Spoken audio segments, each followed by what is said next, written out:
Hello, our friends, Evolutionary Energy Arts family. Hello there. Hey there, guys. Hope everybody's having a good day. It's been a long and busy one for us. It has long, busy, and blessed. Yes, most definitely. And one thing we have is a lot of, asteroids, meteors, fireballs, all the above. Asteroids, meteors, fireballs, oh my. Yes. This one, 2021 BO. Ah, Oh, oh. poor asteroid.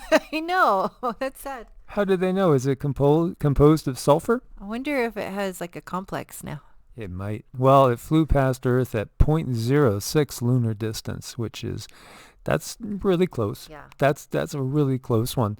Small asteroid. If it did go into the atmosphere, it would have just probably put on quite a show with no meaningful impacts.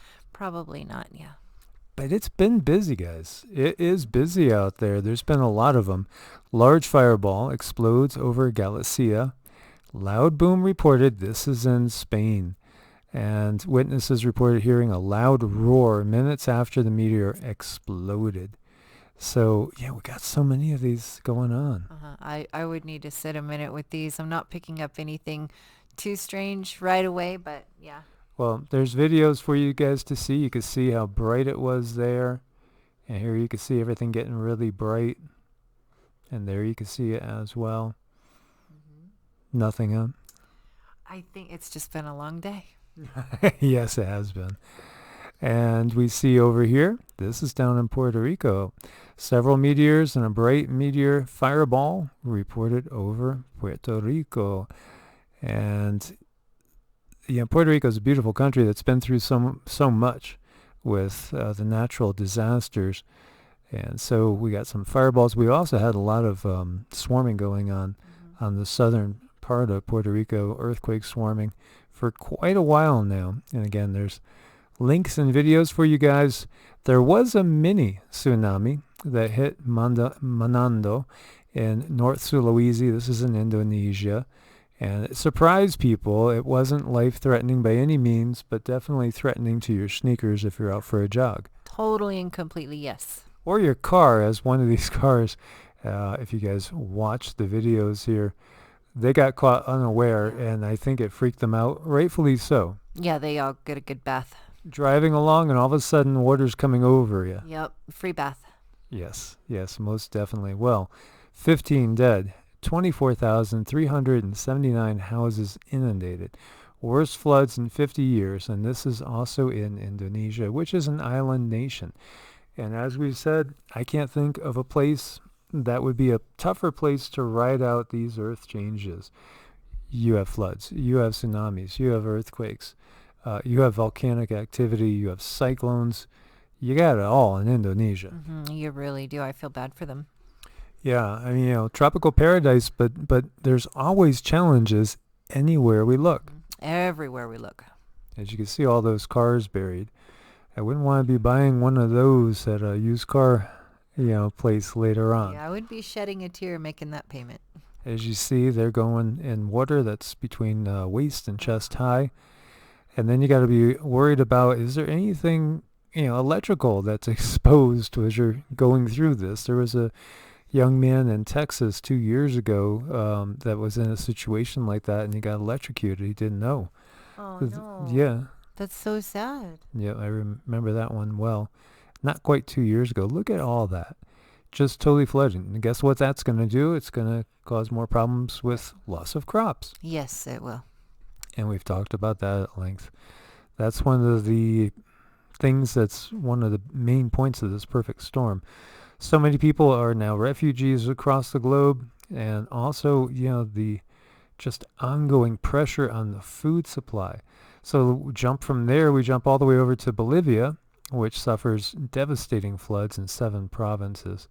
As you just, look at all that just given away. And again, this is also going to affect the food supply, besides making people homeless. I know, it just keeps getting worse and worse. And if we can, take a moment, send our prayers and best wishes and positive intent for people in Indonesia and also in Bolivia as well. Oh my gosh, they so need it. And this is interesting to give you an idea of where we're going and where we've been. So this is a fort that was built back in the English Civil War. And so this was built in 1643, about 1643. And I venture to guess back in 1643, they weren't having rains like they are now. No. Look at that though. That's so cool. Yeah, they wouldn't have built it as this is. So yeah, on the big scale of things, we're heading into a time period that's going to be very extreme, even more extreme than what we've seen so far. And boy, is it extreme out there. Yeah, that's some really good ingenuity though. It is. It's actually pretty cool to look at the shape and everything, the Yeah. layout. Tropical cyclone Kimi, downgraded to a tropical low, could reform. So this is something just to keep an eye out for over there. And we have many family members over in both Australia and New Zealand. Mm-hmm. It feels like it's almost an unproportionate amount, doesn't it? Like there's so Yeah. many people that are, Kiwis, and I'm not even sure if it would. Okay, let me put it out there. So, would both be considered Kiwis? No. I don't know. You got me. You got me, and you got me too. But anyway, we're grateful for these family members that are over there. So be aware of that. And meanwhile, tropical storm Eloise is forecast to strike Madagascar and Mozambique after. And that's pretty big. Fifth named storm of 2020-2021 season over there in the southwest Indian Ocean. It's moving towards Madagascar. Landfall on the 19th remains a real possibility, though it's less likely based on the latest guidance. But it is expected to re-intensify after it enters closer to Mozambique, and then should strike Mozambique on the 23rd. So again, we'll say prayers for that one and see it detensify. And we've touched on this before, but just it keeps popping up. The Earth is spinning faster than it has in 50 years. So if it feels like time is flying by, it literally is. Yeah, so time is speeding up. It's not just me. No, but we're talking milliseconds. So, but still, it's interesting because everything is changing in this world. It really, really is, you guys. And we have polar cold leading to record-breaking electricity consumption in Portugal. Beast from the East 2 is building, and this is all about the jet stream. And when we have that splitting of the polar vortex, then you end up getting these two dips that go way farther down than they typically do. And so you have unseasonably cold areas that get hit. But what's interesting to see besides this is, we hop over here to Live Science, and it says it was broiling in 2020.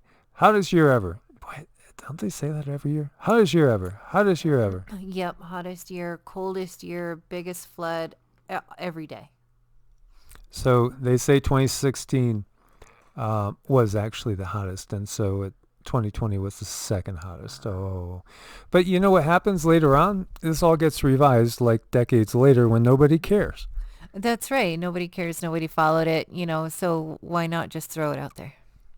Because what it does is it gets us to think about something and take something as the truth.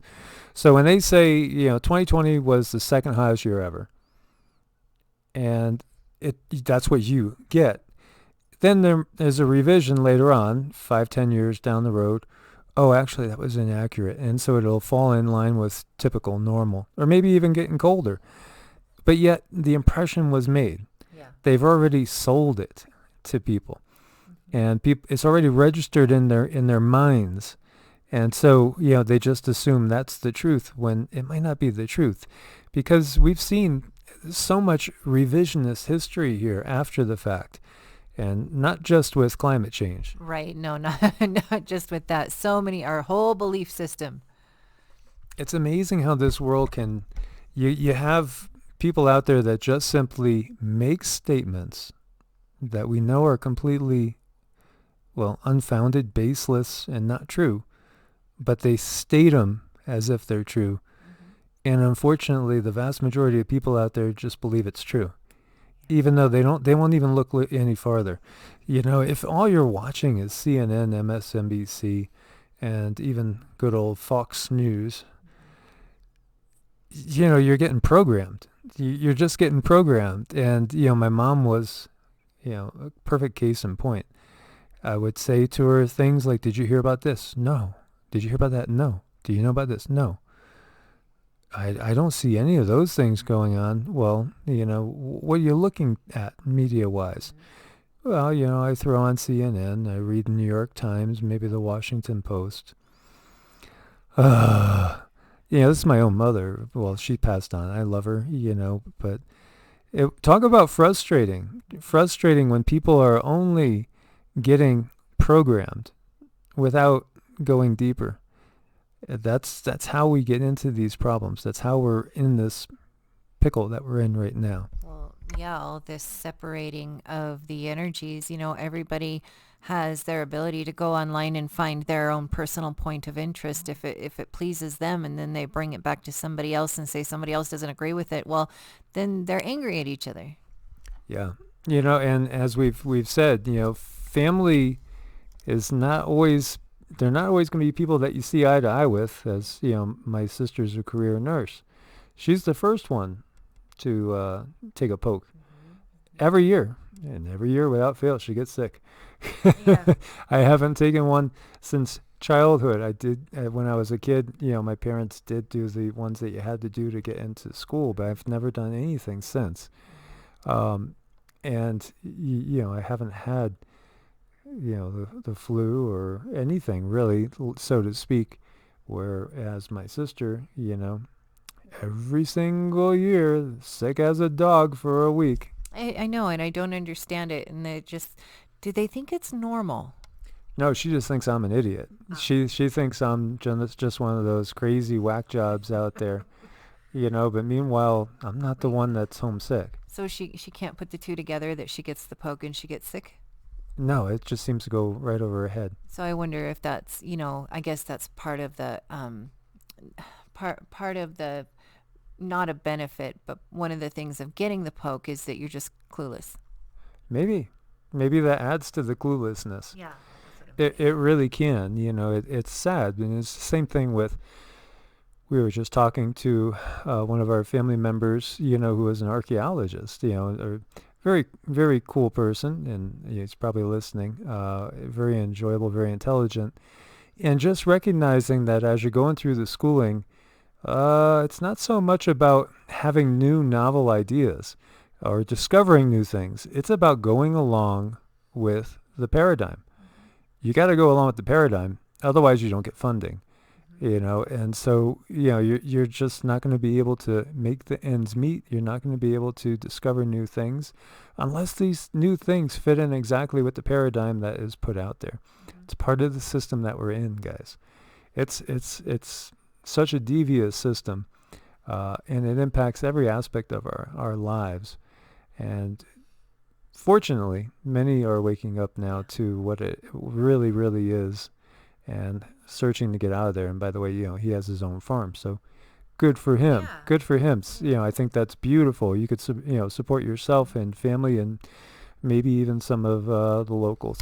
Yeah, part of the bigger community. Yes. So as always, guys, make sure you're subscribed. It's fascinating to me too, because I know YT has way more subscribers than Brighteon does. But lately, it's like the videos I put up over there, I had one that had 3 times the views of YT. Yeah, as we said, question everything. Yep. It's pretty obvious what's going on. It sure is, guys. So as always, be prepared. God bless and namaste. Namaste.